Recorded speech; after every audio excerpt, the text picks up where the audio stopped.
Welcome, everybody, to this Trainwreck Sports podcast, where we are here to pay the bills. It is Jake Micah, joined by two Mikes. As always, this season, my friend Michael Partham and the OG himself, Mike Bunt, back on your renamed podcast. We took the name away. We made it our own, but we're so glad to have you back and talk to you again. Mike, I believe we talked once last year on a pod too. I think this isn't our first time, or we've been on at least the same pod at least once before. But I'm glad to have you on here again to talk a huge week in Bill. I mean, we didn't have a show last week, so we've got a lot to talk about. But this is a huge Bills week, from trade deadline action, which was definitely, everybody was worried that there wasn't going to be anything happening, and there's been a lot going on this week for the Bills roster and everything else. And then kind of a big game Sunday night. I don't know. There's something going on there. But Mike, how are you? Mike B, Mike P. How are we gonna do this? This is gonna Michael. Should I go with that? But let's start with go with whatever. Yeah, I'm fine with Mike, Michael, whatever you want to call me. But last names probably work better at this point. Yeah, if you want to call me Bunt Cakes, I don't know. Whatever. Hey, whatever that's a good one. I like Bunt Cakes. Was that from something you got in fifth grade or something? Yeah, whatever nicknames come to mind, I'm good with it. But thanks for having me on. Glad to be back in the old stomping grounds with Trainwreck Sports. And like you said, a lot to talk about this week with the Bengals matchup and then all these recent Bills acquisitions the last few days. How about you, Parthy? I think you might have invited the wrong person on, because according to that graphic that was just on before we went live, isn't it supposed to be an MCHAEL instead of an MICHAEL coming on this podcast? I mean, did I come into the wrong feed or something? Listen, brother, I've been spinning all sorts of plates today, so I apologize for the typo. Understandable. Getting a little punchy there. Yeah. We are punchy. That is for sure. I just got off a basketball podcast, so if I start making Giannis or Bucks references or something like that, just know that my brain is in a million places. But I'm locked in. That's the Milwaukee Bucks, not the Young Bucks, correct? See, now you're throwing wrestling at me. My brain is gonna be. We're gonna have a good time. We wear a lot of hats here on Trainwreck. We do. We really do. That's what I have a tweet ready tomorrow, because between Sabres talk, Bills, basketball, my brain, I'm getting everywhere here. We're covering it all, but we're gonna have some fun tonight because it's a big week, let alone looking back on how the trade deadline went and how the additions kind of are going to look to shape up with this roster. And then, as I mentioned before, Bills-Bengals this Sunday, we've been looking, I think this has been circled on everybody's calendar before the season started and when the schedule came out, for a lot of reasons, between how big of a game we thought it would be and how impactful it could be on the AFC, between the team returning after the Damar Hamlin incident last year and just seeing the kind of emotions and everything else that's going to bring. I would highly recommend going and checking out Catherine Fitzgerald's piece, the Buffalo News today, regarding the Damar Hamlin incident and just how much it's impacted people, or just how much Damar has been able to impact people positively out of this and everything else. But we're going to start with football talk. And the trade deadline came and went Tuesday. The timeline, I don't know about you guys. I was sitting there, I was at work and got no work done. I'm just scrolling, seeing the panic setting in everywhere. And I had faith that they were cooking up something. But Bunty, Rasul Douglas was who the Bills ended up bringing in. It was a third-round pick. They ship out. They get Douglas and a fifth back. So it's the equivalent of about a mid-fourth was that the trade for the pick compensation was. How did you feel about the Douglas trade? I know that it's addressing a need. It's a guy that a lot of people targeted as someone that they wanted the Bills to grab in free agency in years past as a potential guy to bring in. So how did you feel when you saw that the trade came down on Tuesday? Yeah, I was pumped. This is a big-time move for the Bills defense and their team as a whole. I know it's not a name that I would say the majority of Bills fans were very familiar with entering the trade deadline. There's bigger names out there like Jalen Johnson, but for the price to get him, I think it's a huge home run for the Bills. Giving up a third and then bringing back a fifth, you're essentially bringing in low-end corner one, high-end corner two, just to move down 40, 50 picks overall in the draft, which is a huge win for the Bills. He fits their scheme. They're going to be able to be flexible with him. He's a guy that has graded out as one of the top 20 to 25 corners in the league this year, out of over 120 cornerbacks in the NFL. He is a good tackler. It's not going to be a huge adjustment period for him to come to Buffalo, transition into this defense. And now you look at how things stand going into the difficult portion of the Bills' schedule. They are definitely in a much better position to defend some of these better passing attacks than what they were just a few days ago. And you can even make an argument that based on the way Rasul Douglas is playing this year, that he actually has had a better season than what Trey White had prior to tearing his Achilles. I know Trey is obviously a bigger name and has had more accolades, but Rasul Douglas has arguably been the better player this season. So in that regard, your entire secondary now is sharp in a very good unit once again. How'd you like the move, Parthy?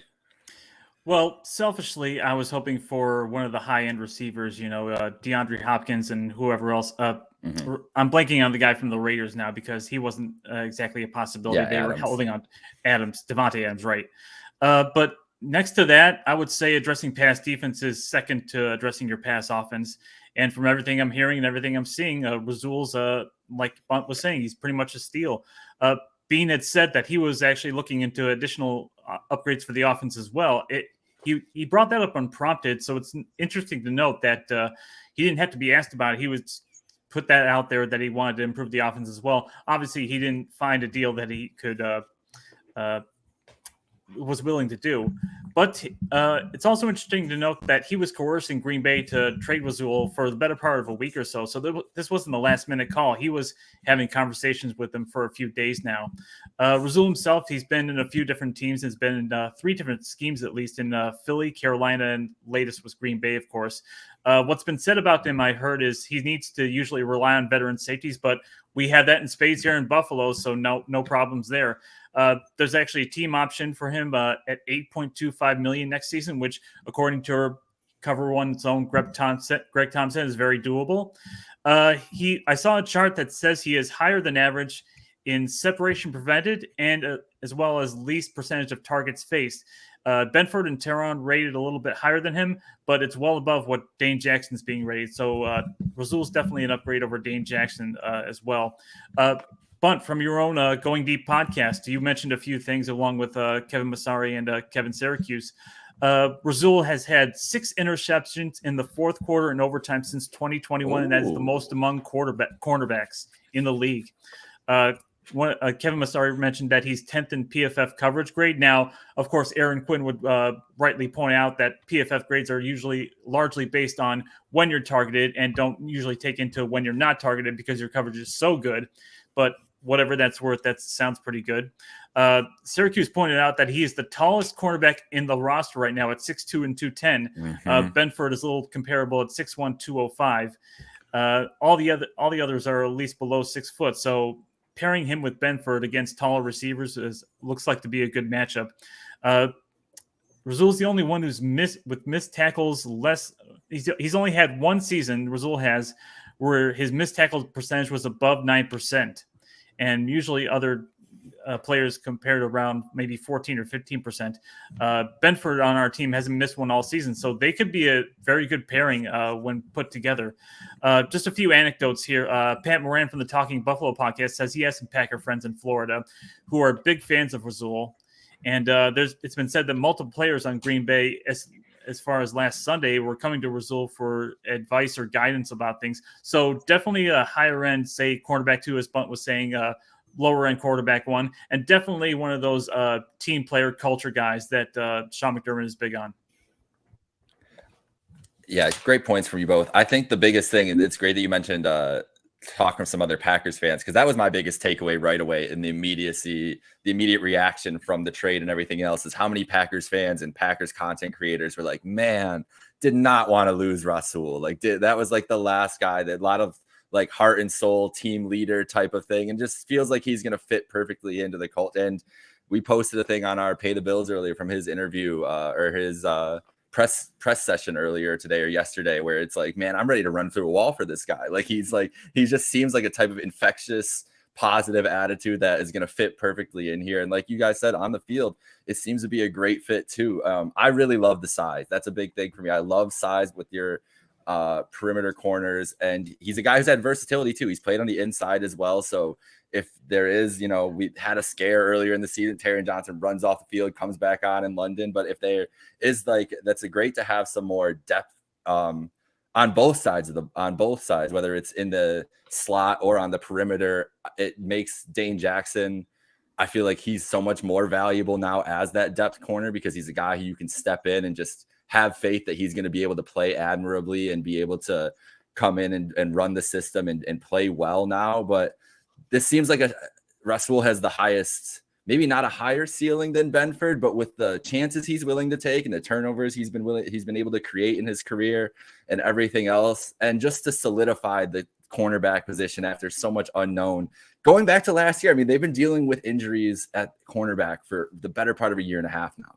I mean, really since Trey got injured on Thanksgiving a couple years ago. And so to kind of just have some okay, we have this position, we have guys there. Obviously, Elam gets sent to IR today, but that's a guy too who maybe he comes back and will have a bigger role because, or not a bigger role, but still have a role in this team. There was a lot of Elam discourse. We'll get into that later on when we talk about the Linval Joseph move, because that obviously was what triggered Elam to the IR. But I still feel like from coming out of the press conference, it seemed like Bean was like, there's a role for this guy. He's more hurt than you guys think he is. And that's something that I don't think a lot of people consider, is how hurt guys can be when they're on the field and what they're actually playing through, especially, on a short week when he got sat for that Thursday night game. Like, you're coming off a 3-day rest.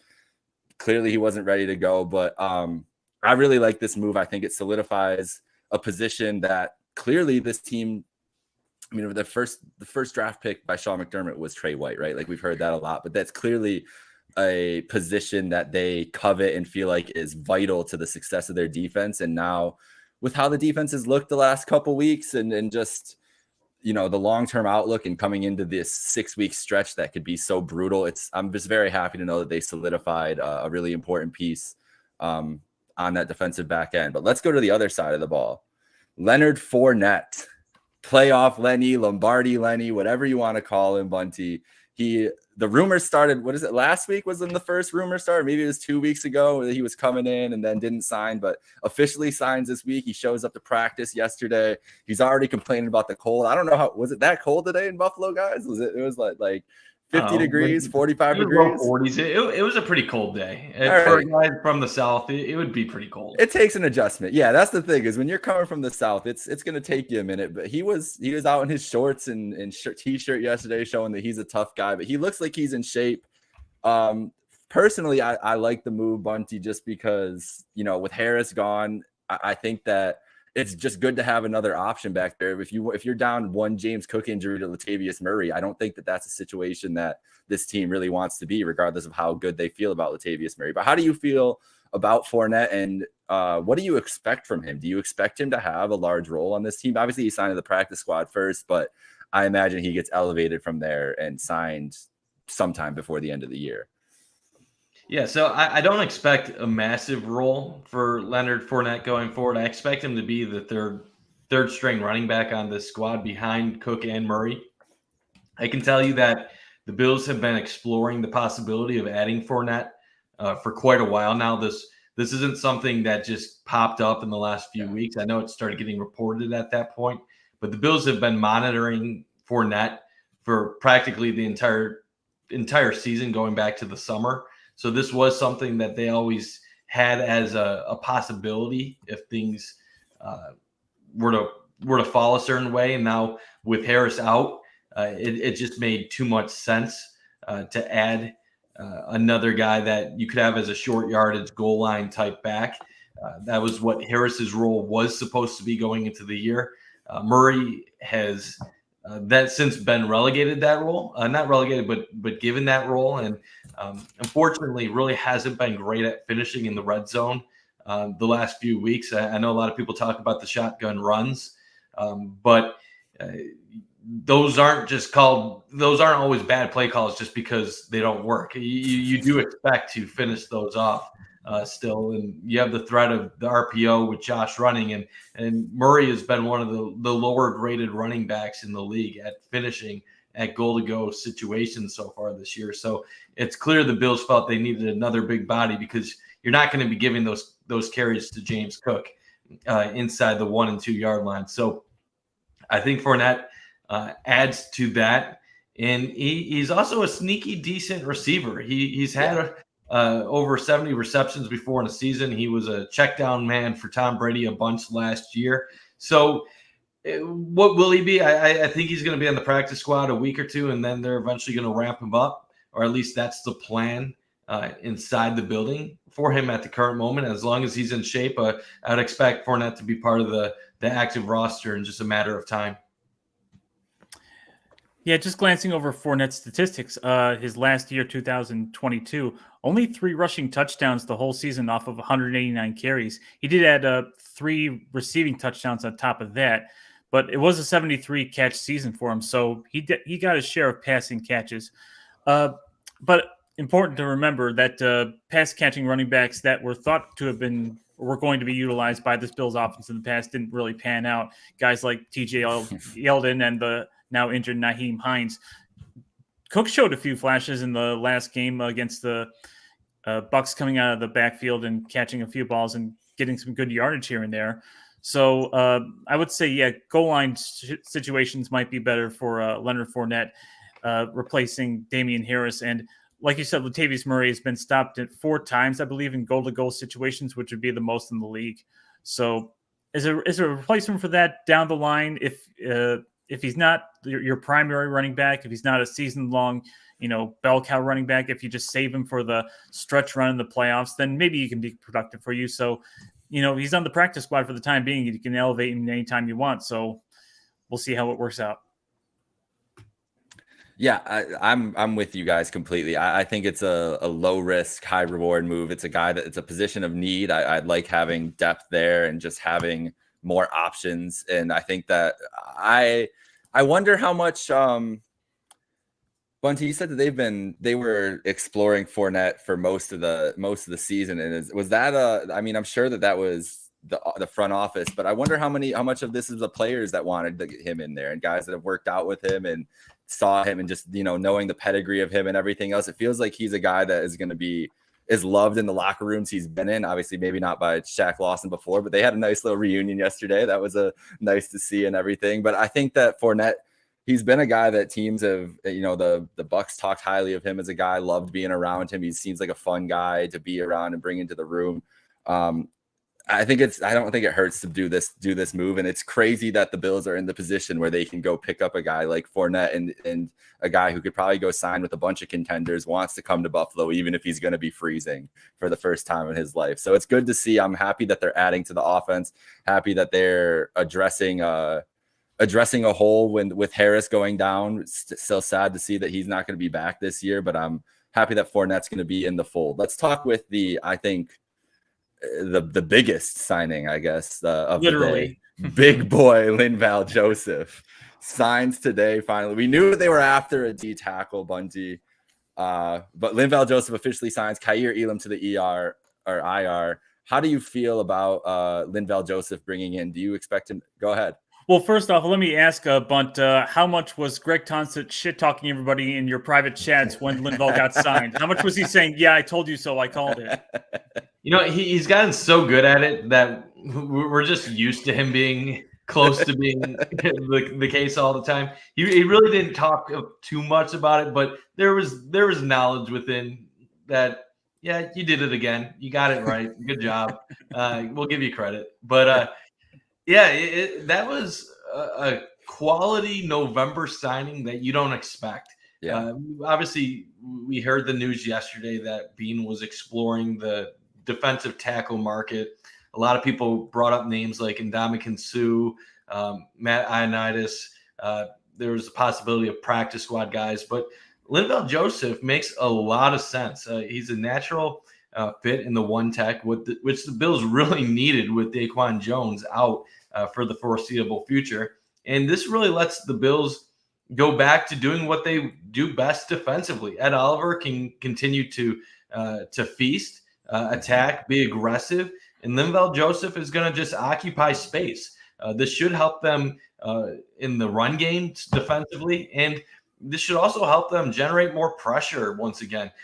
Since Daquan went down, I think an understated thing with the Bills defense is they haven't been getting to the quarterback as much.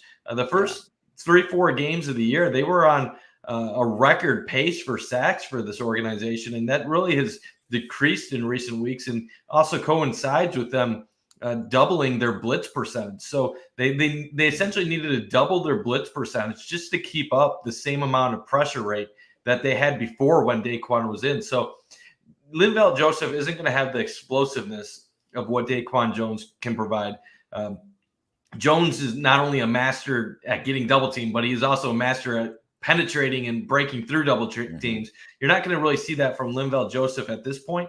But even if he could just do the Star Lotulelei rule and just occupy space, that'll be a tremendous help for this team. You're talking about a guy that is, I believe, 6'4", 330 plus pounds, has started 170 out of 179 games during his NFL career. Obviously not at the elite level he once was, but this was a guy that during his prime was one of the best D tackles in football, has made the Pro Bowl before. Last year, limited stint in Philadelphia. But in a way, it almost works out best for both teams, for both sides, Linval and the Bills, because Linval gets to join a contender midseason, skips training camp, kind of gets a little bit of a break, fresh body, and now he's going to be ready to go for the stretch run. He went right into Philadelphia last year and was able to contribute right away. And the Eagles' pass rush was already good. It elevated to being great once he went in their defensive line. So I'm excited about it. I don't expect him to be a high percentage of snaps or high percentage share early on, but anytime he's on the field, it's probably going to be an upgrade over when you have Jordan Phillips or Tim Settle occupying that position. Yeah. I believe Mitch Morse was quoted that saying years ago that facing Linval was his welcome to the NFL moment. This is a guy who's considered the strongest man in the NFL. I believe it was reported that he can squat over 600 pounds. So God. He is a double teaming force to be reckoned with. Bunt, can you go into a little bit of specifics? Because I heard that Linval is also a zero tech defensive tackle, or is actually a primarily zero tech. Can you go into a little specifics on the difference between a one tech and a zero tech defensive tackle? So I'm not the inside X and O's guy, but I do know that in Philadelphia, he was more of the zero tech. In Buffalo, he's going to be the one tech, essentially, like I said, taking over the role that Daquan and Star Lotulelei before him have had for the Bills. And essentially, he's going to be the guy that faces the double teams and lets Ed Oliver cook. Well, essentially, when Daquan is out and you have Jordan Phillips or Tim Settle next to Ed Oliver's job becomes way, way, way more difficult, which kind of then takes him out of these games at times where he's not able to be the disruptive playmaker that you really drafted him to be 10th overall. A guy like Linval Joseph, by him taking these double teams, by him taking up the space, it makes Ed Oliver's job easier. It makes the job easier for the linebackers behind them because they can shoot their gaps. It just makes life better for all the surrounding players on the defense. So it's one of those guys that when he's on the field, you're not really going to hear his name much. You're not going to hear him sacking the quarterback. You're not going to see him getting a ton of tackles. But if you don't hear his name and you start hearing Bernard with a tackle for a 1 yard gain, Ed Oliver in the backfield for a 1 yard loss, you're going to realize they're able to do what they're doing because he's doing his job right now. So that I think is going to be a positive. And if they get Daquan Jones back before the postseason or even for the postseason, and you have now you have Daquan Jones and Linval Joseph in a rotation. Wow, that's when it gets really scary because you're not going to have a drop. You're not going to have a major drop off. You're going to have a top end one tech on the field at almost all times. Mm-hmm. So that's a very exciting possibility to me. And then just one quick thing with the Kaiir Elam on IR. I can tell you, I don't buy the injury news from the Bills right now. I understand they have to report an injury to put him on IR. I know that he is banged up, that he is dealing with some stuff. But was this an injury that warrants being put on IR? I don't believe so, in my opinion. I think Kyer would have been fine to go last Thursday night if asked to go. To me, this is an IR stash right now. They are putting him on IR to protect his roster spot while also being able to activate another player. So I know that's not always a popular take, but all signs to me point to this as he wasn't going to be trusted to play anytime soon, and they didn't want to lose a roster spot for someone that they know if they had to put down would easily get claimed by someone else. Well, you're great at this because that was my next question. That was the exact question I had about Kyer, because there was some of that sentiment from the Bean press conference yesterday.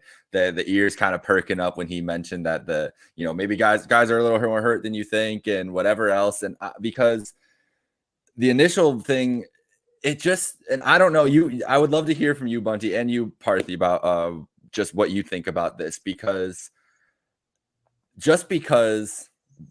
Bean and McDermott, they're usually in lockstep on everything they want to do. But Brandon Bean has gone on I've heard him in multiple interviews when asked about the relationship with McDermott and everything else, be like, we don't agree on everything. We don't always see eye to eye, but we make it work.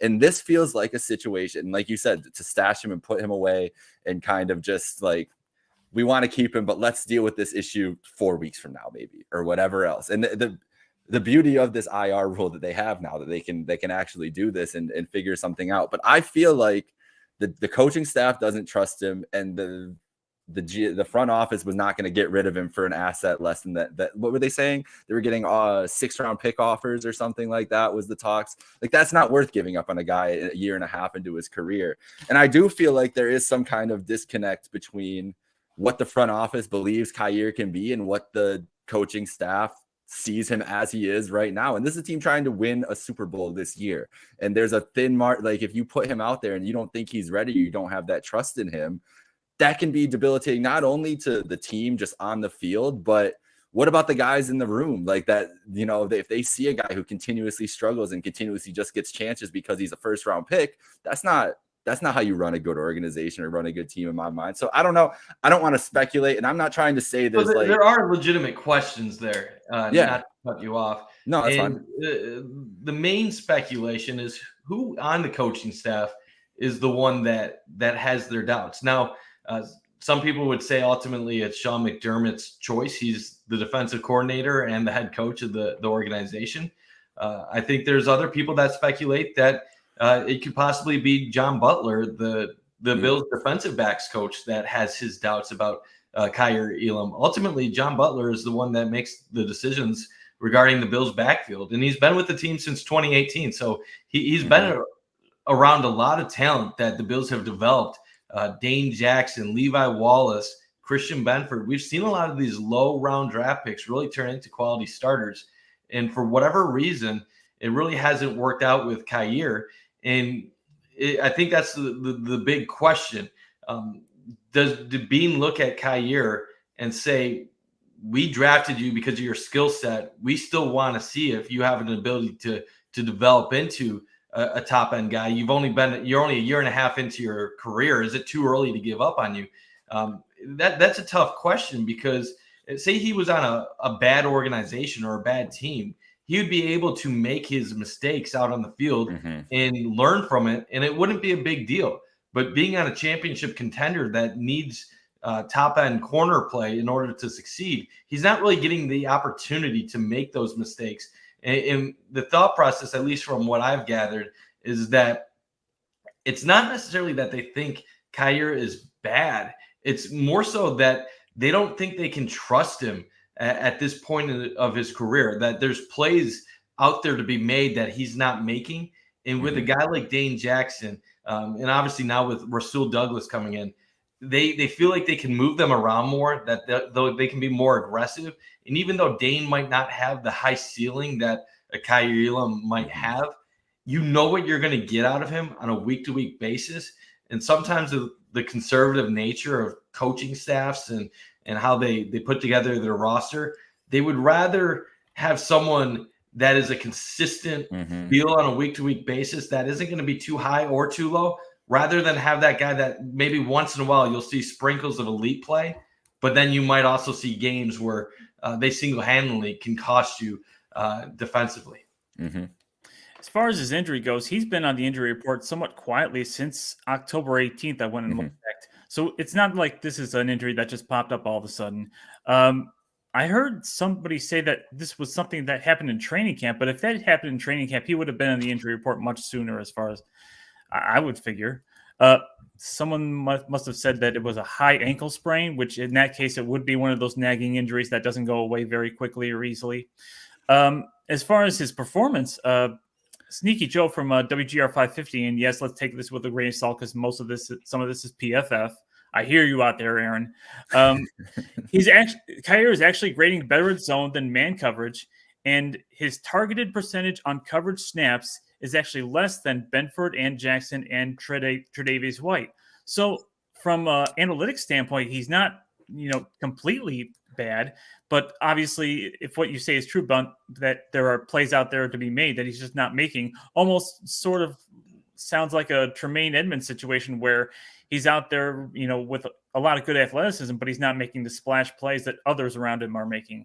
So maybe they still believe he can develop into that guy, and the injury is just a convenient way of snatching him to the side and bringing in someone else to help a different position on the defense. The tough part is you look at the way this organization has the corner room structure. Now that you have Rasul Douglas in the mix, assuming that you take his option next year, Trey White is going to be back.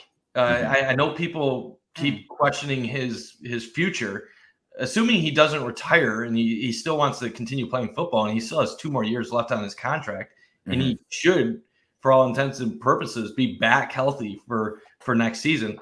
You then have Trey White, Rasul Douglas, and Christian Benford. You already have a numbers issue at corner going into next year. The question then becomes, do you convert one of them to safety? Fans never want to hear that stuff because they hear about the tackle to guard, and they've seen how that worked in the past with the Bills. So then you start having this whole question, like, when is he going to see the field? Even if he does, the only way he might is if with injuries or other things happening. I can say this. Kyer does believe that there's guys higher up in the coaching staff, including Sean McDermott. He believes that they have faith in him. It's other parts of the coaching staff that he has his doubts. Now, if there was a trade to be made, I'm not going to rule it out that he'll be on the Bills next season. I think it's entirely possible come draft day or some point in the offseason that they could eventually cut their losses. But at this point in time, 8 games into his second year, too soon to give up on him at this point. But I wouldn't rule it out in the future beyond the end of the season into the offseason and next year. That's great stuff. Go ahead. As far as Kyer remaining on the team, if Trey is to come back and fully healthy, I mean, as we've seen this season with Trey's own injury, you can never have too many good quarterbacks or cornerbacks, quality cornerbacks in reserve. Yeah. And as far in a passing lead, that's key to your defense.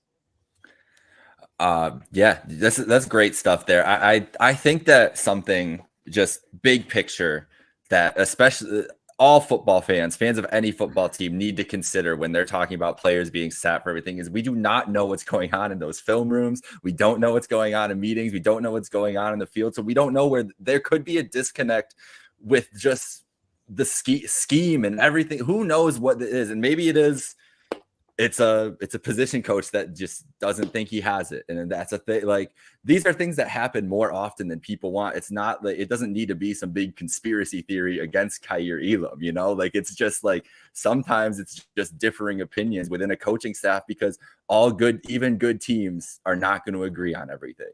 Like, that's just how you don't agree with everybody in your workplace every day and you could still get work done. Like, this is natural. It's the human element of things. And I think it seems to me that that's what's affecting Kyer as much as anything else. It's not talent. It's not skill set. It's not everybody says he's the hardest worker.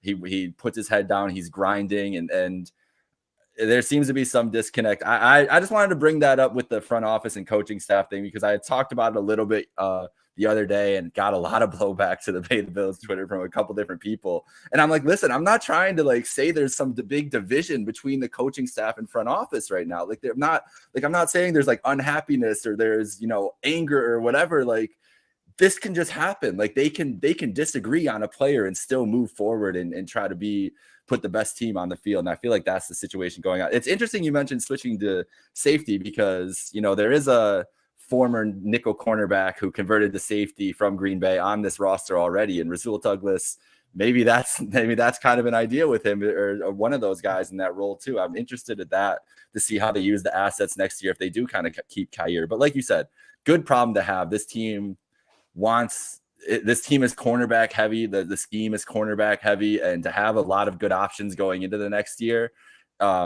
it's not the worst thing to have to try to figure out. And if it does mean they cut bait with Kaiir for hopefully a higher pick than a 6th round pick, then so be it. But go ahead. Interesting. Important to note that, of course, after the whole Wyatt Teller situation and how that trade worked out for the Bills, Beane has said that he is much more hesitant on letting go of a guy too early before they give him enough chances to develop. Fair. It's completely fair. And I don't think that trading him at this deadline would have been I don't think I would have recommended that. I think I'd rather, if you can do this, if you can be creative, stash him, keep him around, and they're going to have to be creative once he comes back eligible off the IR and everything. I'd rather do that and figure out the ways and have hope that you can do it. And if it doesn't work out in the offseason, it doesn't work out. But before we get to the Bills-Bengals, we'll get off the Bills for a second, because there is one big game we need to talk about that is huge for the Buffalo Bills and the Bengals, implications going forward. The Chiefs and Dolphins playing Sunday morning in Germany. And I just want to know, I'll start with you, Parthy, and then go to you, Bunty. Who do you want to win? If you are a Bills fan watching this game Sunday morning, who do you want to win this game? Because I think there's arguments for both sides. If you were cheering one way or the other, I wouldn't blame you. I'm just looking at the playoff standings. Kansas City stands at the 1 seed. Miami's the 2 seed right now. So it's almost like a pick your poison. Do you want to go back on the road to Kansas City in the playoffs potentially? Or do you want to face the high-powered offense of the Dolphins, which it seems that we're very much able to handle, and who Josh Allen is able to feast on their defense on a regular basis? So I almost would, but if the Dolphins win, then they have a better chance of winning the division. But you can make the argument that they can easily dispose of the Dolphins come playoff time. It seems like one of those games where it's like seeing the Cowboys take on the Patriots. You don't have no idea which one you're going to hate more until kickoff starts, and you find yourself instinctively rooting against or for certain plays there. I will say Dolphins Twitter, some of those guys like, Nicky Smokes or whatever are decent guys, I guess, once you meet him in person. I haven't had the pleasure, but people I know have had, and they say he's, a decent guy to hang out with, unlike his Twitter persona. But a lot of Dolphins fans seem to be very standoffish with Bills fans, a lot more so the Chiefs fans. So just for the pettiness of it, I would root for the Chiefs more so than the Dolphins. But I'd rather not have to go to Arrowhead, go to the Arrowhead Invitational for the AFC Championship game one more time. Have them actually play on the road playoff game for a change, Yeah, I'm pulling for Kansas City 100%. To me, this isn't even a question in my mind. I know there's the argument of, well, you want to go after that 1 seed. You need Kansas City to get a few losses. With the Bills' remaining schedule, I don't see a scenario where they're even going to be in contention for a 1 seed at the end of the year. So I'm not even thinking 1 seed at this point. Maybe in the past, or if they had gotten off to a hot start, I would have thought it. Right now, I'm just thinking try to find a way to win the division any way you can. And I don't see Miami losing more than 6-7 games this year. I think Miami has a chance to be an 11-12 win team. So if you're gonna win a division, you're gonna need Miami to drop some of these games. So that would start this weekend. And to be honest, when it comes to the Bills' road in the playoffs, I don't know if it even matters home field versus going on the road. We saw the Bills have a great offensive performance on the road in Kansas City 2 years ago, and it was 13 seconds that ultimately doomed them. And then last year they were home in snow and they lost by 17 points to the Bengals. So I think there's an argument to be made that the Bills actually fare worse in bad elements than what they would in good elements. So if the Bills did have to go on a road to a Miami or a Kansas City, I think they would actually be okay for the most part, outside of the whole crowd noise and dealing with momentum in a road atmosphere. But wait, crowd noise in Miami? Have we heard of such things? Honestly, I think the Bills might enjoy playing in Miami in January, to be honest with you. It might it'd be a nice trip. Yeah. But when I look at the entire AFC, I don't have the Bills as one of the top. I don't have them as the top team in the conference right now, but I don't think the AFC is the way it really has been in recent years. For the last 4 or 5 years, every year it's been Kansas City. How do we beat this team? How do you get past this Kansas City squad? And granted, maybe they'll get to that point by the postseason, but this Chiefs team has real deficiencies on offense. Outside Travis Kelce, they don't have any playmaking receivers. They're very weak at the wideout group. Pacheco is probably their second best weapon on their entire offense, behind obviously Mahomes and Kelce. So I think even if you have to go on the road in Kansas City, it's a winnable game. So I'll go Kansas City for that standpoint, just because I would rather not be a 5, 6, 7 seed in the playoffs. But we'll see how it plays out. Bunt, as you said, the KC's offense has not been as explosive as of late. I mean, if you get exposed by the Broncos and you snap your 16-game whatever it was winning streak, then clearly you had some deficiencies. But the Dolphins, on their part, as far as I know, have not been able to beat an over 500 team so far this season. So I think there's questions on both sides of this particular game, and we got to see how it works out to see who's going to be the likely number one seed going forward. Yeah, I'm in complete agreement. I'm cheering so hard for the Chiefs here. This is the division is the first thing you want to lock up. I think that's what the coaching staff and the players would say too, to handle your division first. And so they're keeping pace with the Dolphins, I think, is the most important thing. And with a big game coming Sunday night, and who knows, I mean, we'll get into the preview here in a second there, but I would rather just have the Dolphins. First of all, rather have the Dolphins keep losing to good teams, like you're saying, because they still have not proven it. And I do think there's someone, I can't remember who it was the other day, but they called the Dolphins comparing to a basketball team, like a great 3-point shooting team, a great outside team who just can't, when they get into a bully ball game, they're not going to be able to do it. And I think that being physical with the Dolphins has shown that you can affect them. If you can affect their timing, get pressure right up the middle, which that's why I love the Linval Joseph signing. I would rather have the trenches than the outside weapons all day, every day. And I think that can be effective. And with this Dolphins team, I think that if you mess up their timing, I don't know if they have counter punches. I feel like that's the biggest thing. Is like the Dolphins can hit you with their stuff. And if they're ahead, if they're playing at their pace, it's damn near impossible to stop. But when they get punched in the mouth, I have not seen them really been able to respond. And it's been for a year and a half now. Like that they've had struggle with counter punches back in these types of games. So really interested to see. And like you said, it's not as good of the Chiefs team. It's not as explosive of the Chiefs team as it has been in years past, but their defense has really led the way. And Spags has that group that, what are they ranked number 2 in the NFL right now? Like this defense has been physical. The defensive line has been great. Karlaftis has been awesome. You've just seen great impact and Spagnuolo scheming up great things. And I think they're going to have a good plan to get after Tua and disrupt his timing. And I'm very interested to see what the counter punch is from McDaniel in a game like this. It's going to be fun, but I'm definitely cheering for the Chiefs. I think that you should not be cheering for the Dolphins at any point. If we're cheering for the Chiefs, we better hope that a certain someone is able to make an overseas visit, because Travis Kelce doesn't seem to be doing well when his significant other isn't around. I saw people like, why are we talking about this? This is so dumb. I'm like, what do you mean? Like, it's 60-yard difference between games is crazy. But and to point out about the Chiefs too, I know points per game isn't the best metric to determine offense. Like there's EPA, there's DVOA, there's a lot of more in-depth metrics, but Kansas City is only averaging 23.5 points a game this year. They're 12th in the league in scoring. This is not some dynamite offense right now. They scored 28 points in 2 games against Denver that allowed 70 points in 60 minutes against Miami. It would take Kansas City 5.5 games at their current rate to get what Miami had in 1 game against Denver. Everybody's talking about this Bills offense struggling. The Bills are averaging 27.8 points a game. They're down basically less than a point from last year's total. Kansas City is down 6 points a game from when they had Bieniemy last year. So we're all worried about what's going on in Buffalo. Kansas City, if it wasn't for their defense, they would be a barely 500 team right now.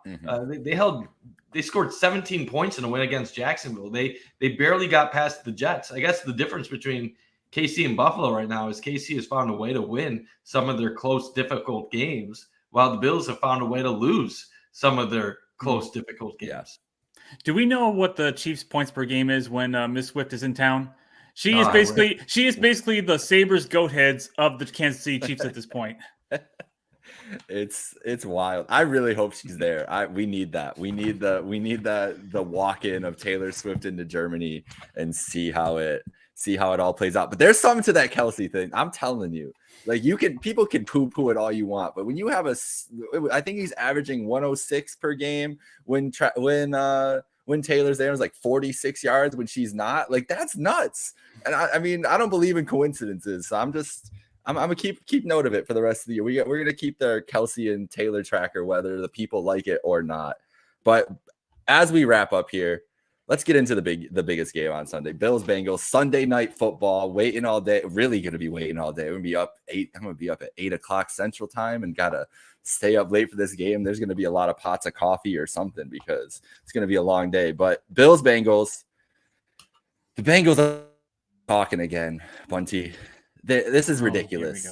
First of all, I'm going to go all the way back to last year because I understand as an athlete, you need to have a chip on your shoulder. You want to find motivation any way you can. I thought it was so dumb that they were mad about the ticket sales for the game in Atlanta because it's just logistics. Like, it's literally just like you can't sell in tickets and have people buying plane tickets from Buffalo to Atlanta on Sunday night to a week. It'd be miserable. That doesn't make any sense. So I understand you wanting to have something to complain about and wanting to find some motivation.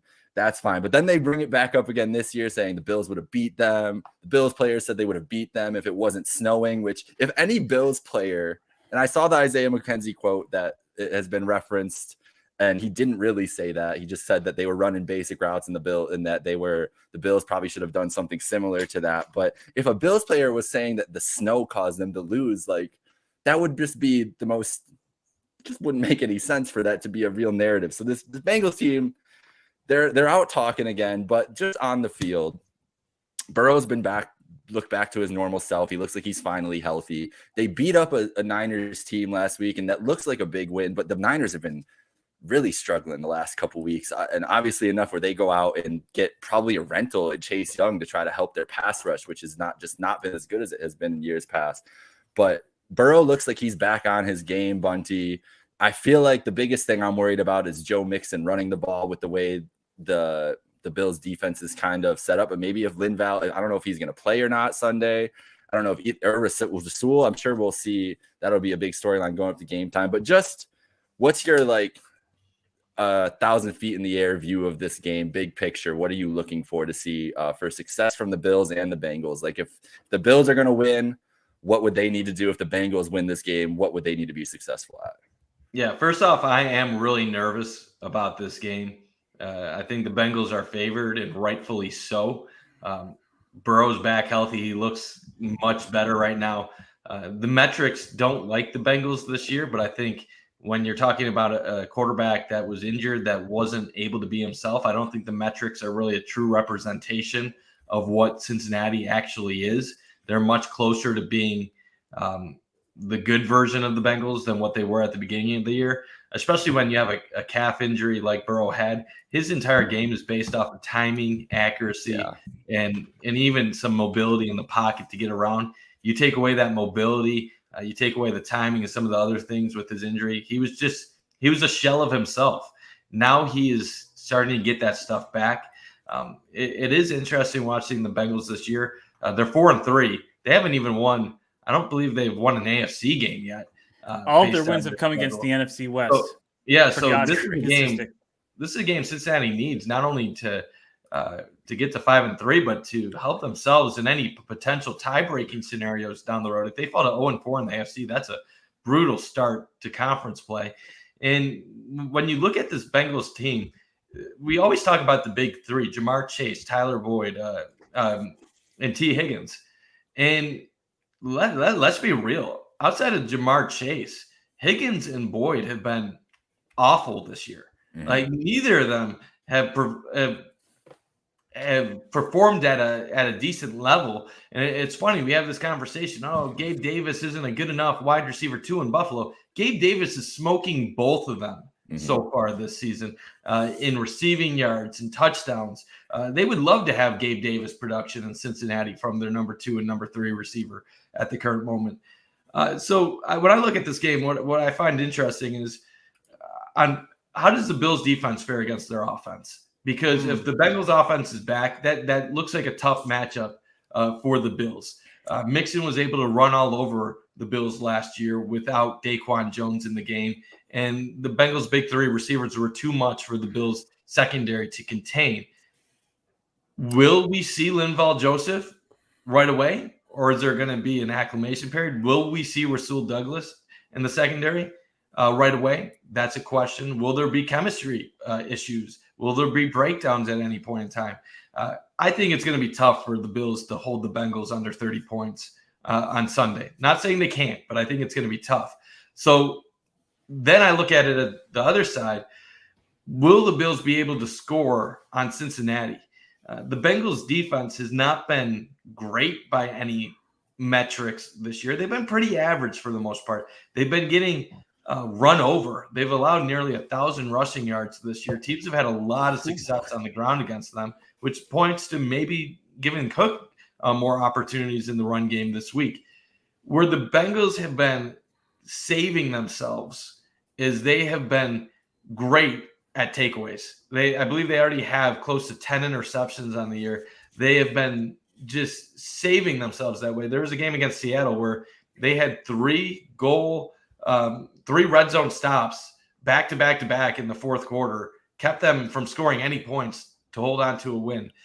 They came up with big plays against the Rams earlier in the year.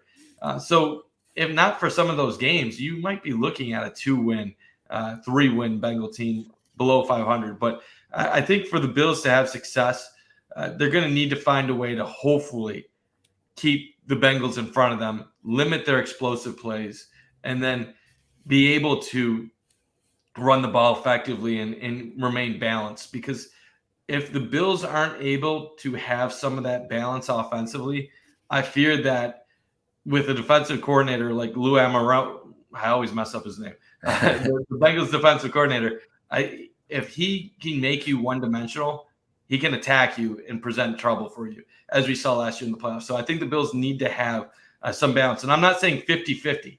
I'm saying find a way to have effective runs sprinkled in with your passing attack and spread it out. Get Kincaid involved. Get Shakir involved. Get Gabe Davis involved. This cannot be a let's force it to Stephon Diggs 15 times game, because we've seen what happens when the Bills just lock into 1 or 2 players. Just to give a tale of the tape here on overall offense and defense, Bills currently ranked 5th in total offense and 4th in scoring offense, versus the Bengals are 27th in total defense and 16th in scoring defense. So it's a very favorable matchup on paper, at least. The flip side of that is the Bills 13th total defense and 3rd in scoring defense, whereas the Bengals, at least overall this season, 28th total offense, 24th scoring offense. And I say overall because Joe Burrow that first month did not look like himself. The Bengals were not producing at all. Whether he's coming on the last few weeks, that Seattle game, were those Bengals creating turnovers, or were those Seattle making miscues on multiple red zone opportunities? And the Bengals got out of that by 1. It's not unlike the Bills escaping the Giants, where the Giants had a couple of goal line opportunities at the end of both halves. So you could easily make the case that Cincinnati and Buffalo should have lost both of those respective games. But on top of that, also if we want to talk about DVOA, Bills are third in offense and 14th in defense. Bengals DVOA 16th in offense and 17th on defense. So very middle of the road as far as the Bengals go, as far as their total performance this season. But of course, with the Bills finding their groove with perhaps the more 11 personnel, up-tempo, no-huddle types of offense, and Joe Burrow finally getting comfortable coming out of his injury and starting to distribute the ball a little bit more. We're going to see how that plays out as far as the new look of both of these offenses in the wake of certain changes or getting healthy. As far as Cook versus Mixon, I found a little chart here. Success percentage against light versus heavy boxes. Success being 4 yards of play, I believe. Mixon has a 48% success against light boxes and only 28% against heavy, whereas Cook has a 52% success against light boxes and 43% success against heavy boxes. That's actually comparable with Christian McCaffrey. So Cook's looking very efficient, and the Bills are not running as often as the Bengals, but they're having a more efficiency and success on a more frequent basis than the Bengals. Mm-hmm.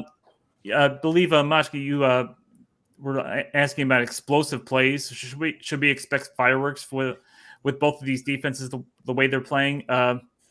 Think about Leslie Frazier's defense going back to last year's playoff game. The infamous still image of a 3rd and 4 play where the cornerbacks are all playing 7 yards off the line of scrimmage, and people are basically just in an uproar. Tyler Boyd, we want to talk about the Cincinnati quotes in the wake of that game. Tyler Boyd was saying the Bills' defense is very basic. They didn't do much in disguising or trickery. And if we know anything about a Sean McDermott called defense this year, they're coming with a lot of simulated pressures and a lot of disguises. So the Bengals can expect a much different looking defense. Obviously, it's in favor of them because of injuries to all the players that we know about. But if Sean McDermott can scheme up a much more complicated defense than what the Bengals saw this last year, then it's much more favorable for the Bills offense to score more than 10 points. As far as Lou Anarumo's defense, from what I've heard, they're also not unlike Sean McDermott's defense. They're a bend but don't break scheme. They force a lot of field goals, and they find the sacks and the turnovers. They're actually the second in the league in turnover differential. They're having a lot of rushing yards from their quarterback, I think, as much as Joe Mixon. Let's see what else here. How Burrow and Allen are going to be defended here, possibly. Burrow has been passing primarily out of the shotgun, or at least early on, and that might have been due to his injury. But in the last few weeks, of course, as we said, he's been looking a lot better. He's been starting 17 of 19. I believe the last 2 weeks he's done that. But as we said, Sean McDermott may come with a lot more trickery, a lot more simulated pressure, and we'll see how that can affect Burrow and getting him out of his comfort zone. Let's see. The Bills, as far as who's going to be able to get to the quarterback on defense, the Bills had the best pass protection composite rating, and that's a combination of the ratings of PFF, Sports Illustrated, and ESPN. They're number 1 overall. The Bengals, they're 24th. So maybe if the pass rush can get up to speed, if Von Miller can find his groove, maybe we can get to the quarterback. But then again, how many times have we heard that before, not just for the Bills, but in football in general? The other team's offensive line has starting a bunch of rookies. They're banged up, they're vulnerable, and then we can't, even breathe on the quarterback to save our lives. There was an interesting little thing I saw as far as the Bucs game. The Bills' success rate 4 yards of play in no huddle, the 20 plays they ran on no huddle was 65%, and no team in the NFL has had more than 50% in a single game. So that tells you the effectiveness of the no huddle that they're taking on a little, hopefully, in this game and as they had recently. And your boy Kevin Masari on your podcast brought up an interesting statistic about rematches. The Bills are 7-0 since the 2020 playoffs in rematches to teams that they had previously lost to. So let's maybe have a little faith in McDermott to make the adjustments necessary. And as Isaiah McKenzie pointed out, maybe their route should have been a little more basic. But of course, we're not going to be facing those kind of conditions down in Cincinnati. So it could be a completely different ball game that we're going to be seeing. But then again, when we did have that Cincinnati game, or at least the quarter of it before Damar Hamlin essentially happened, the Bengals were essentially moving the ball pretty well against that particular defense on that particular day, or that quarter, I should say. So it's hard to. A lot of things are different. A lot of things have changed as far as how both teams have fared early on and now most recently in the most recent games. So it's going to be interesting to see. But as far as I'm concerned, once we get to predictions, I'm going to say that until the Bills prove that they can beat the Bengals, it's going to be hard for me to buy into that. That's fair. That's completely fair assessment. I think this is going to be it's going to be a very closely contested game. I think it's going to be high scoring. Like you said, Bundy, I would be hard pressed to see this Bills defense holding the Bengals to under 30 points, especially the way Mixon's been able to run the ball and everything. But the Bengals offense has let up a lot of explosives. They've been getting gashed in the run game. And we saw a little bit of it against the Bucs with Josh Allen running a little more. And I mean, if there's a week that you want to, if the idea of not having Josh will run, I know that I've heard this on a couple different podcasts throughout the season early on, is that maybe it was waiting to unleash for this Bengals game in this stretch to really have Josh. I know he's dealing with the shoulder, and maybe that will kind of curb them from wanting to use his legs and everything else. But man, if they could have a dynamic rushing attack with involving Allen and the efficiency that you both were mentioning that Cook has had this year, they could find big gashes and really put that defense in a lot of tough situations. And that's what I'm looking forward to the most. I think that they need to, I really think that the Bills can control this game on the ground with Allen, with Cook, with Murray. I doubt it's going to be Fournette, and using that rushing attack to open up the passing game and the 11 personnel and everything that you said, Bunty, early on too, because and using that pace as well. It seems like a couple weeks ago or a week and a half ago, I guess it was last week. It's going to be a week and a half on Sunday. My time is all warped. I told you guys that the pace they look so much more comfortable with running with that pace and running in that personnel. And Kincaid and Shakir looked like they were loving having the opportunity to be out there, like the two guys who wanted to take advantage of their opportunity. It feels like the Bills found something a couple weeks or last week. And I don't think the Bengals' recent stretch shows me as much about what the Bengals are doing as much as it shows me about, like I said, the Niners are a team in disarray. So that's a big win on paper, but that's also them taking advantage of a team who's kind of sliding. Brock Purdy maybe hitting a wall of defenses kind of figuring out, what he is and causing those turnovers. And turnovers are a great thing, and it's a broken Josh Allen before in games, but turnovers are also, you can't bank on them. They come and go. We know that some teams will have years where they're turning the ball over more than anybody else in the league. Then the next year they're not getting any takeaways, and that can fluctuate from game to game too. And I think we heard it on Tom Brady's podcast today, being like, "Hey, Josh, listen, man, take the checkdowns. All right, sometimes you just got to take the easy ones." And I think Allen's been better at that as the season goes. And I just think Allen looked more comfortable last week running that fast pace. He even said he felt more comfortable running that fast paced offense and the way that they ran the offense against the Bucs. So I think the Bills, I'm going to give a score prediction. Then I'm going to go to you, Parthy, and I'm going to put you on the spot, Bunty. I think it's a 34-31 Bills win on Sunday night. I said that I need the Bills to prove that they can win against a winnable opponent against the Bucs, and they did that. But now I need them to prove that they can win against a not so winnable opponent that they haven't had success with in the past, in the Bengals. I'll say this is a close game, but I don't know that there might be too many fireworks. As much as both defenses have their weaknesses and are vulnerable in certain spots, I'm going to say 24-21 Bengals. I don't have a good gut feeling about this game. That doesn't mean I'll be right. I've been pretty bad with my picks this year. I picked the Bills every week, and as some people will say, "Oh, you're a homer picking the Bills every week." Well, realistically, they could have won every single game they've played this year. They just haven't. But this is the first time all year I'm going to pick the opponent going in. I'm picking Cincinnati 30-24.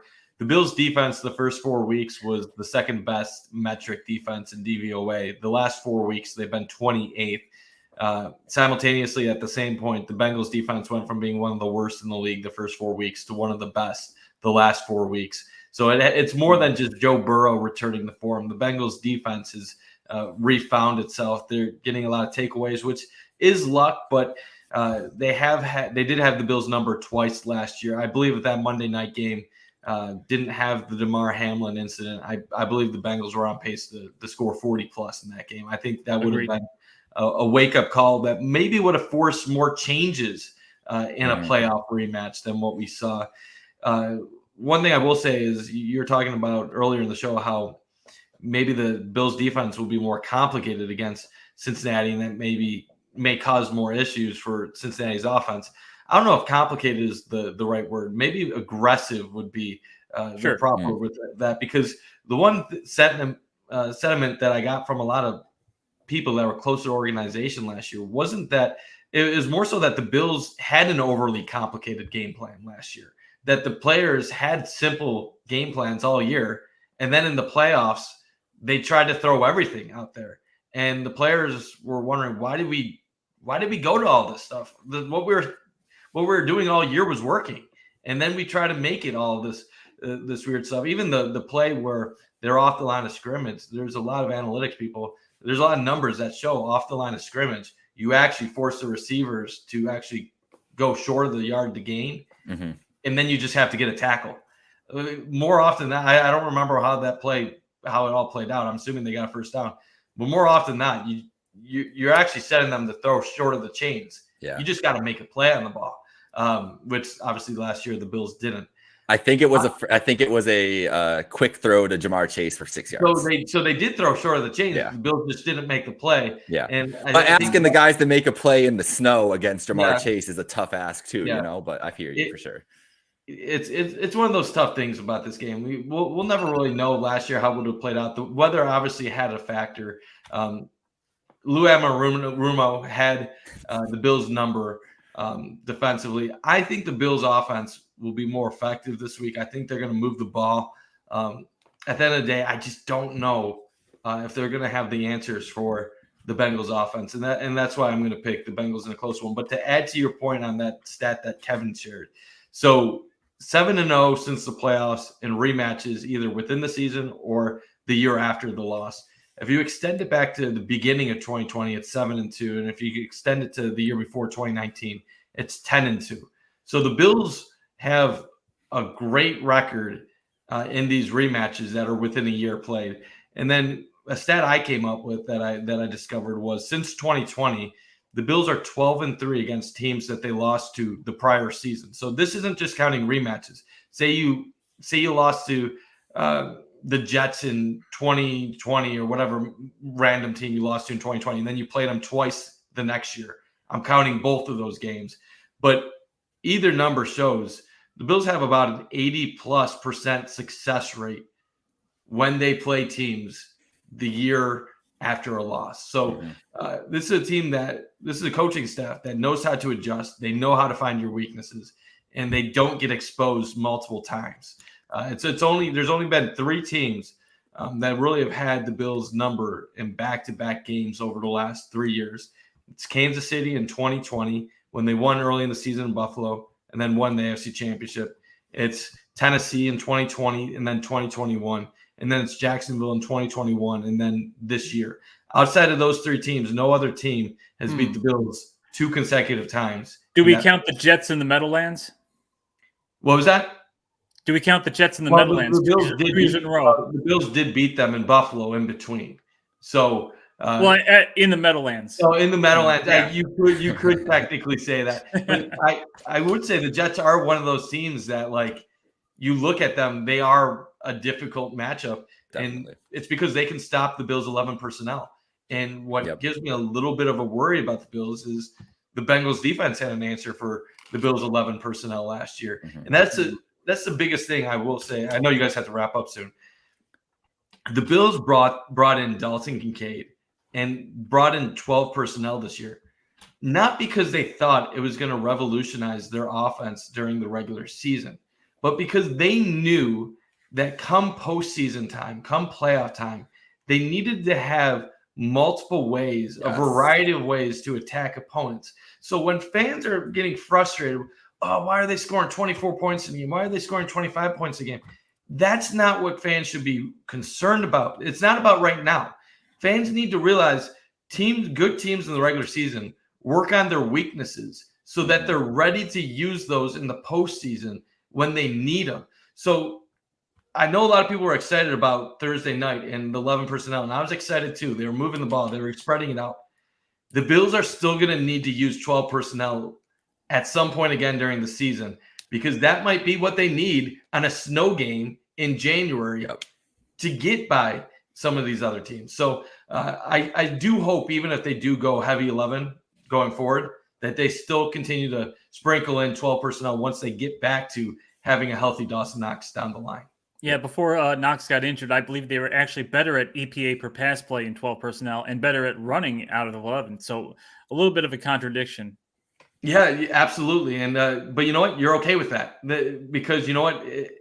People are saying, oh, too much 12 personnel. Kansas City runs around the similar percentage of 12 personnel, at least going into last week, is what the Bills do. So the Bills don't need to run 12 personnel 50, 60% of the time. But if they can run it 25% of the time or 20% of the time, that's enough to where it could be a help. And the one thing that people kind of miss in that whole Tampa Bay game was that after their first touchdown drive in the second half against Tampa, they weren't able to finish drives. And you heard a lot of talk saying, well, if the Bills wanted to put up 38 points, they could have. They could have gone for it on the fourth downs. Yeah, they could have gone on the fourth downs. Doesn't mean they were going to convert on the fourth downs. And then secondly, Tampa Bay adjusted. Tampa Bay adjusted. They realized, oh God, they have no intentions of running the ball on us. They're just going to throw the ball. Okay. And then the Bills barely crossed 40-yard line the rest of the game. So that might have been a few instances where maybe it would have been helpful to be able to switch into 12 personnel, not for an entire series, but for a play here, a play there. I couldn't agree more. And the thing that is going to worry me about this Bills team through the rest of the season, through the playoffs, everything else, is this is still not a team that we're on a year and a half that has had red zone issues and red area issues executing in those tight spots. And that's what this game might come down to too. And it's just, if it comes down a lot to they talked a lot. There's a lot of the quotes, energy equals execution, or turning execution into energy and everything else. And Amaruno has been great at, like you said, taking away teams' fastballs. They did great against Diggs in the playoff game last year. They were stifled. That Bills offense looked lost in the beginning of that game on Monday night. I do think that there's something to the fact that with that fast, I don't know what it is. I don't know what it is with this pace. Like you see it, that Patriots game maddens me when you get 10 points and then 7 minutes left, you can just move down the field. Like this team, they are different teams within games, I feel like. And that's the thing that drives me insane. But I'm all your guys' worries about the Bengals. I'm picking a 3-point game because I'm hoping that the Bills on a 3rd and goal are able to execute, but I could see them having trouble in those situations. And like you said, Parthy, that Amaruno is in the same vein as McDermott of one of those bend but don't break defenses. And maybe they turn Josh over in the red zone or anything else. This is going to be a game of, I really think coming down to the quarterback execution in those moments, because I think the defensive schemes are going to be great. And I think that these guys, they've been thinking about it. At least McDermott has been thinking about ways to slow down this Bengals offense probably all off season long. He's probably been toiling over it and everything else. And I'm sure Allen and Dorsey feel the same way. And I'm sure Dorsey hears all the things that, maybe he doesn't hear it, but we see all the things about, can the Bills score on a good defense? Can Dorsey beat a good defense? This isn't a good defense statistically, but it's still a good test for them and the offense as a whole to try to, take advantage of an advantageous defense and get the job done on Sunday night. That's really all we just need to get the job done. It's going to be a fun one though. I can't wait. I'm still so we were talking about it a little bit before. We've got our Sabres gear on. How long have I waited in my life to have a Sunday night football game with this kind of aura, this kind of air of excitement around it and real meaning to the AFC race? Guys, it's going to be fun. Let's enjoy it Sunday night. And hopefully you guys are wrong and the Bills come away with a win, but I don't blame you for picking but it's going to be a close game and it's going to be a good matchup. And we're at the start of a nice little rivalry here with the Bengals because people are getting angry with these. Like I said, I don't like these Bengals quotes coming out. It's talking a little too much. They've watched I respect it. Like, honestly, I do respect them for it. Like their ability to make the dumbest little stuff into like motivational tools. Like credit to them. Like if you had told me half the stuff that like they used last year in the playoff game to pump me up, I wouldn't be able to get pumped up. I'd be like, you're full of crap. Like this is logistics. Or if like you told me, oh, they said they would win in the snow, I'd be like, who cares? We won the game. But they find a way to get motivated. So power to them, even though it's annoying hearing them talk. It's like the same thing as Ohio State beating Notre Dame, and then Coach Day saying, Lou Holtz doubted us. Like, who cares? You guys were favored going into the game. I will tell you one little small thing. A lot of my followers on Cover One, they give me crap because Joe Burrow, I actually called his games when he was a sophomore in high school. So that's awesome. Slightly biased whenever I pick the Bengals in a game, but it went from something where like I have a Joe Burrow Bengals jersey that I got when he was a rookie in the NFL, and I can't even wear it around Buffalo anymore because there's just so much anger. Like I see it and I get mad. And I love Joe Burrow, but that team just annoys me. You know what it is, though? That team has watched The Last Dance and Michael Jordan taking every other thing personally one too many times. Like someone brushes by them and doesn't say hello, they're gonna talk crap about that guy and use it as motivation to beat them in the game. Yeah. I don't know if it's just the Bills that they try to make. It's not, and it's really fueled out. It's really Jamar Chase is the leader of the. Joe Mixon talks a lot too, but Jamar Chase, this has been Jamar since LSU days. Like Jamar has been a talker, and he came into the league. Everybody's like, "Oh, this guy's gonna be a bust. He hasn't played in a year, and he can't catch the ball in training camp." Like that's a good tone to set in with a chip on your shoulder to come in and blow it up. But it's fun. It's I like you said, I love it. I kind of love it. I kind of hate it, but that's all the fun in sports too. Wear that jersey proudly. Represent Athens, Ohio, Mike. Don't let the Buffalo fans get you down. Yeah, I wish I wanted to have more exciting things to talk about MAC football with you, but I just watched the worst Kent State game of my life last night, and I don't want to talk about them at all. But your Bobcats are doing okay. Football has just been disappoining. Like UB stinks, Kent State, you guys are awful right now.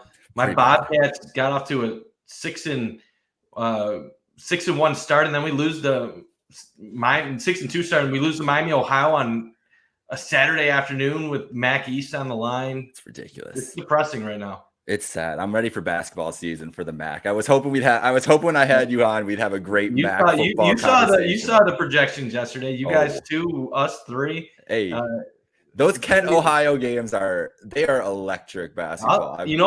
If you're ever back in Kent, I'll go see an Ohio Kent game with you. Okay, I'm down for that. I'm gonna keep that in mind. I worked for Kent State social media, so I was at every football and basketball game when I was at college there, and I fell in love with Kent basketball because it's been a great product for like 6 years now. It really has. And the football team was, and then Dion stole Sean Lewis.